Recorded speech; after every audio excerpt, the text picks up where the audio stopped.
What is going on, guys? Welcome back to the channel. Now, I forgot who asked me this question, so we're just gonna answer it. And the person who asked this question wanted me to do a pros and cons of a lift kit because we're talking about lifting the tracker, which we are gonna lift it because I ended up purchasing a kit. So when that comes in, you'll see that in the video.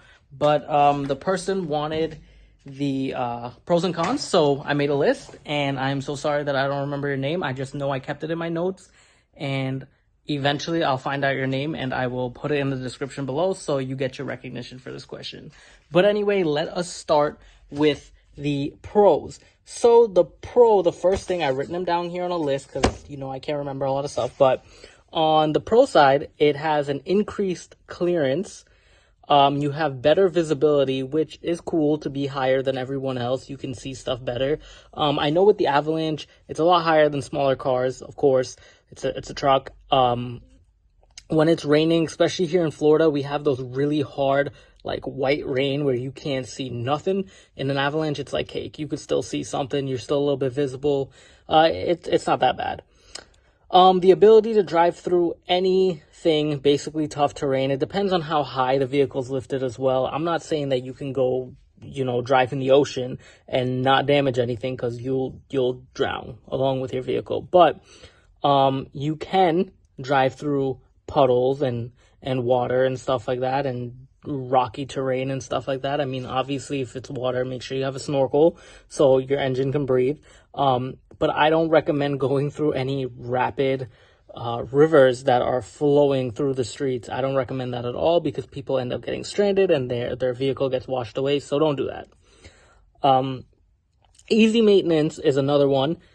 You can easily just roll underneath your vehicle, change the oil, do what you got to do. You don't have to jack it up. You don't have to worry about that. The only thing that I don't like is like the fact that you may have to like get a bigger jack or something to actually let it touch the frame before it lifts up. But other than that, maintenance is kind of easy on these things. And finally, it looks pretty cool. Now, there are a lot more pros to a lift kit than what I'm saying here, but these are just the general stuff because I don't want to make this video too long, but it looks pretty cool. It's awesome when you see bigger tires, when you see something that looks super aggressive, just big. It looks like you're compensating for something, but you really aren't because you just like the way it looks, so it's cool. It's cool. We're going to move on to the con side, and on the con side, it's having to climb in. Now, I'm a short dude. I'm not that big. I'm not going to sit here and pretend like I'm big. I'm not going to preach anything, but it is hard as heck to, climb in bigger vehicles. Especially when I was a diesel tech and I had to climb in those big semi trucks. I mean, they had the steps, which was easy, but still, I'm not a huge guy, so I'm pretty small. But it's okay. I'm still manly. So yeah, having to climb in is one con.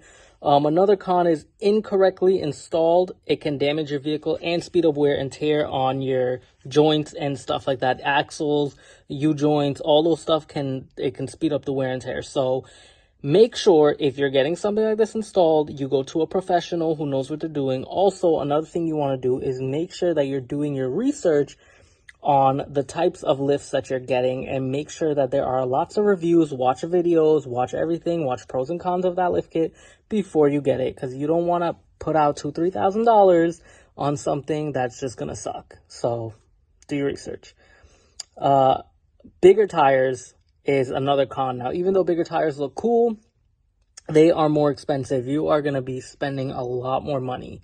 And to go with the bigger tires, it's more fuel consumption. So you're going to be spending money. Like, the bigger the tire, the more fuel that it takes because it's compensating.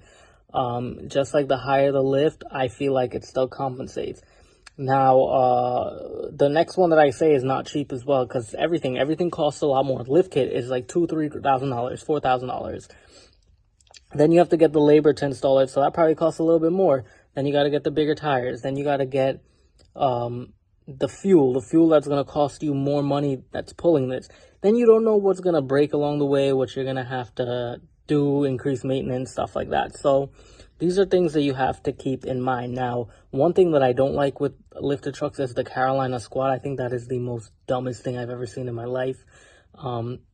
even small cars that have these really massive rims and tires on them, I think they're so, to me, it's just not my style. I just think it's a waste of time, but everyone else has their own, so to each their own. I don't really spend a lot of energy fussing over that, but yeah, I just think it's a waste.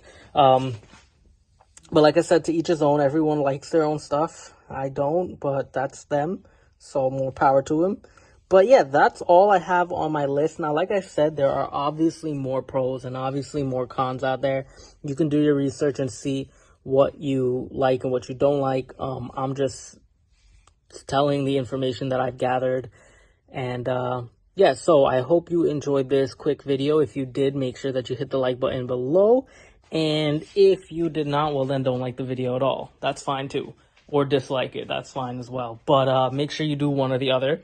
Also, if you're not subscribed, make sure you, and because I put videos out every single day, and also turn on your post notifications so you can be updated whenever I release a video every single day, no matter what time of the day it is, usually late. And also make sure you leave your comments in the comment section below.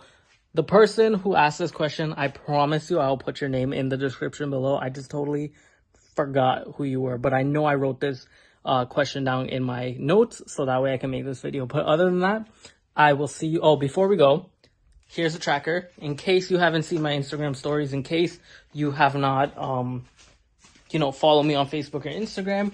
Here is where we're at. I got the steering wheel off. So now we have to remove this clock spring, and why am I not focusing there? We got to remove that clock spring to get the multifunction switch. So they sell all of that together. I bought this wicked puller set from Harbor Freight, so shout outs to them for having a really good set, and it's super cheap. Pay like 15 bucks for it, so it's definitely worth it. But anyway, I have clips for that. I'm gonna edit all that and whatever I can to make a video, and then finish up the video tomorrow. But this video is gonna have to do for today, so I'll see y'all for the next one. Peace.